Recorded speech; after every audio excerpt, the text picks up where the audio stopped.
سلام كبرات تخاتلت اللوتي بخمي تانيحكم تماليسنا متيناكم علنا كما يحريركم كما يوعدكم حابريتا لنا تحابريتا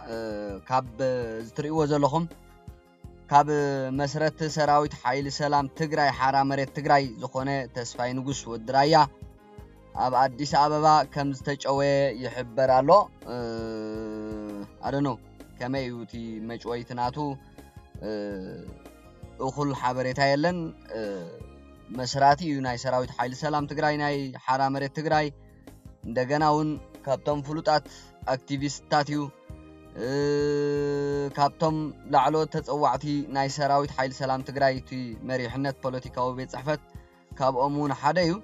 እንተኾነ ግን ብዛዕባ ማእሰርቱ ዝምልከት ብጀካ ካብ ተራ ተጋደልቲ ናይቲ ሰራዊት ኃይል ሰላም ትግራይ ካብቲ መሪሕነት ናይ ሰራዊት ኃይል ሰላም ትግራይ ዝኾነ ሓበሬታ የለን ዝተዋህበ የለን ዝተረኽበ የለን ማለት እዩ ስለዚ ፌደራል መንግስቲ ኸኣ ንተጋሩ ከኣሰርተ ኮይኑ ሓደ ደገፍቲ ህወሓት ምዃኖም ጭብጢ ካልኣይ ነገር ብትእዛዝ ወይ ከዓ ብሓበሬታ ናይቶም ደለይቲ ለውጢ እዩ ደገፍቲ ህወሓት ክኾኑ ይኽእሉ ካልእ ክኾኑ ይኽእሉ ዝኣስርሲ ስቆይሉ ተጋሩ ስለ ዝኾኑ ኣያስርኒ ሓበሬታ እንተልይዎ ካብቶም ደለይቲ ለውጢ ዝበሃሉ ተጋሩ بحق خحطتو يأسريو تزي كوينو دقفت هوحات تخوينم بعلو ጭብጥታት ተረኺቡሉ ኸኣ ሕቶ ዝበሃል የብሉን ናብዛ እስር ቤቶም ይማለት ስለዚህ ተስፋይ ንጉስ ወድራያ ካብ ትዝኩር ተዳኾንኩም ቅድመ ዓመትን ገለን ሰራዊት ኃይል ሰላም ትግራይ ዚ ሓራ መሬት ትግራይ ሰራዊት ሓራ መሬት ትግራይ 4 ሰብ 5 ሰብ ኮይኖም ክጅምርዎ ኸለው ካብቶም ንዑኦም ዝወደበይ ተሓራ መሬት ትግራይ ተባሂላት ካብ ትጽዋዕ ክሳብ ሕጂ ሰራዊት ኃይል ሰላም ትግራይ ዝተፋላለየ ድጋፋትን ጎስጓሳትን ዲፕሎማስን ኩሉ ነገር ዝፈጠረ እዩ ተስፋይ ንጉስ ወድራያ በትንሪኦ ግን ኣብዛ እዋን እዚኣ ኣብ አዲስ አበባ ከም ዝተጨወየ እዩ ዝግለጽ ዘሎ ተኣሲሩ ዘይኮነ ዝተጨው እዩ ዘሎ ሕጂ ከም ዝመስለና ኣነ ማለት እቲ ብትኽክል ደሓር ጸኒሕካ ዘርአ እንዲዩ ካብ ላዕሎት ኣዘዝ ሰራዊት ናይ ኃይል ሰላም ትግራይ እዩ ካብቶም መሪሕነት እዩ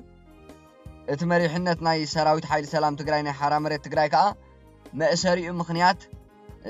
ክገልጽ ይግብኦ ከም ዝተኣስረ ከም ዝተጨወየ በአዲስ አበባውን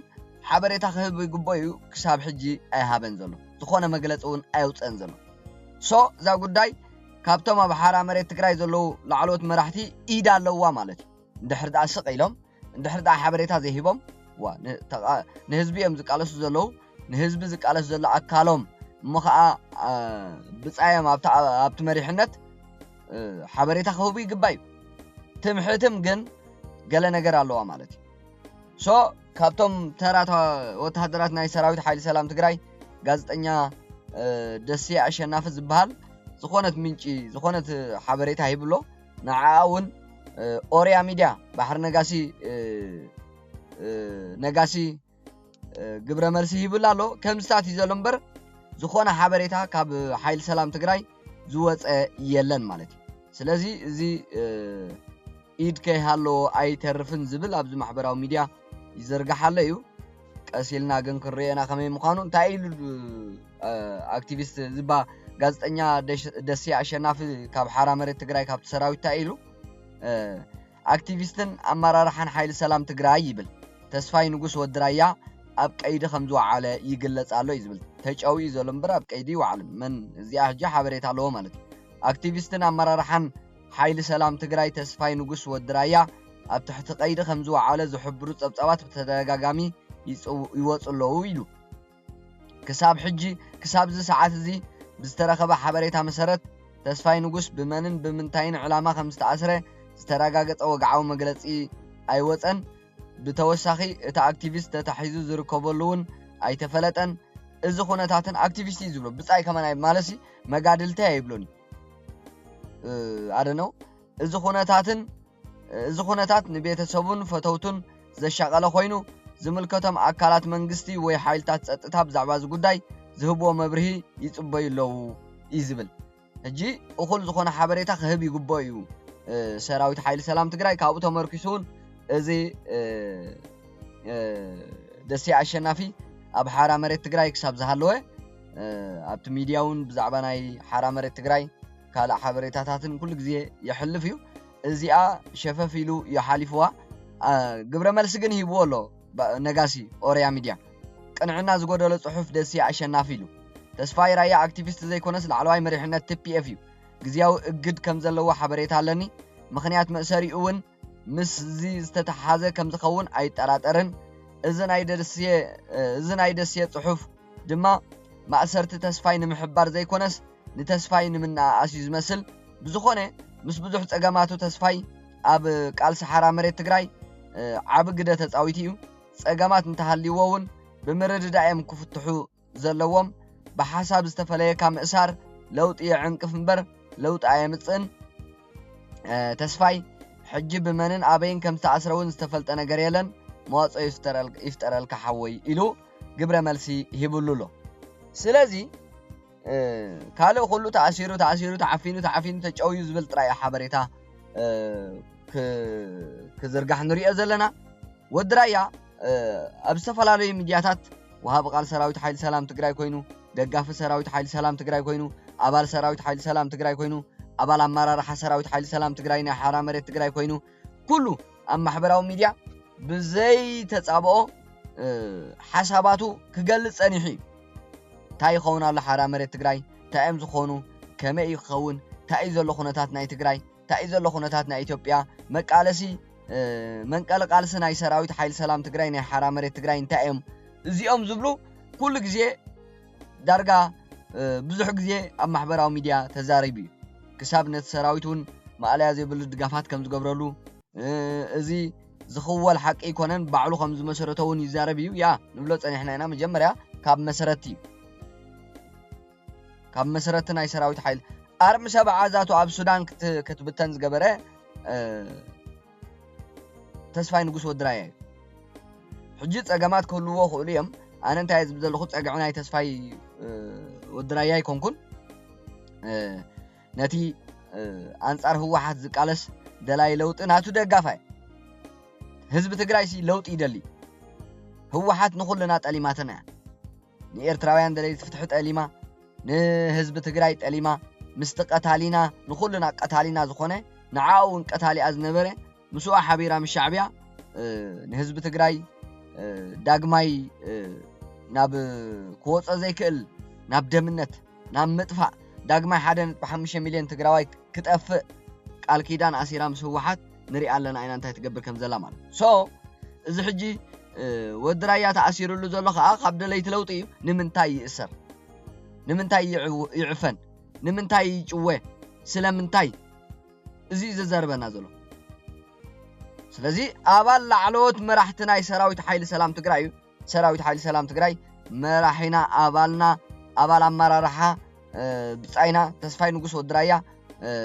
ተዓፊኑ ለተጫውይሎ ኢሉ መግለጽ ኸውጽ ይግበይ ንምንታይ ይስቀይ ዓለም በዓለማ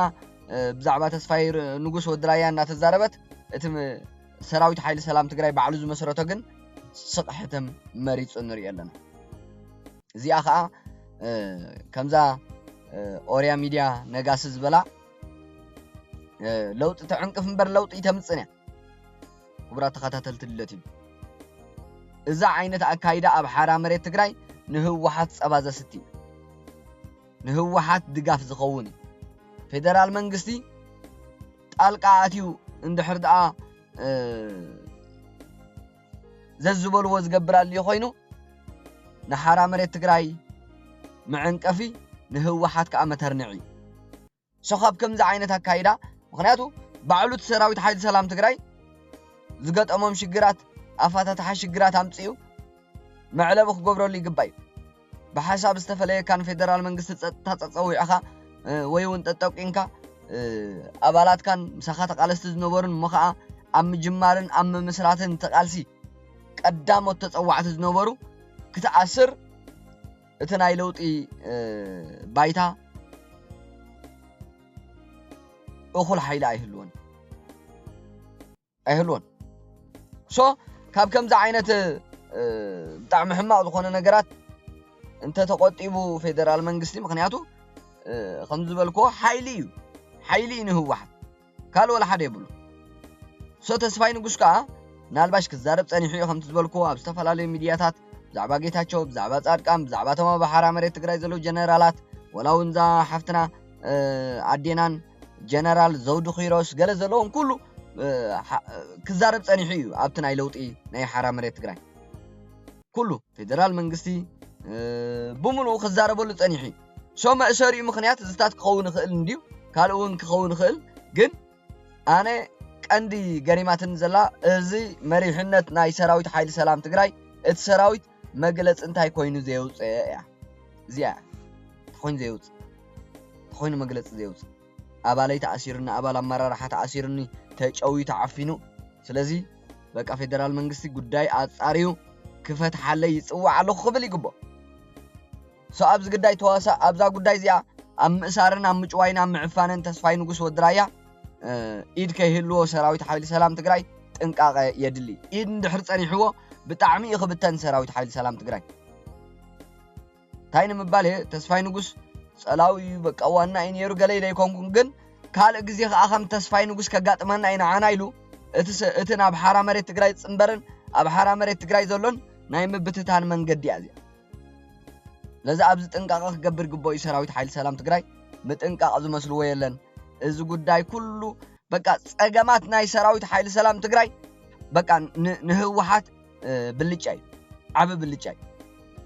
ኣብ ሓራ መሬት ትግራይ ዝተፈጥረ ምፍልላይ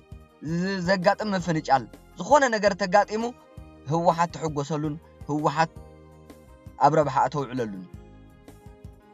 እዚኣ ከይትኸውን ሰራዊት ሓይሊ ሰላም ትግራይ ጥንቃቐ ክገብር ይግቦ ኣብ ኩሉ ዓይነት ዘካይዶ ቃልሲ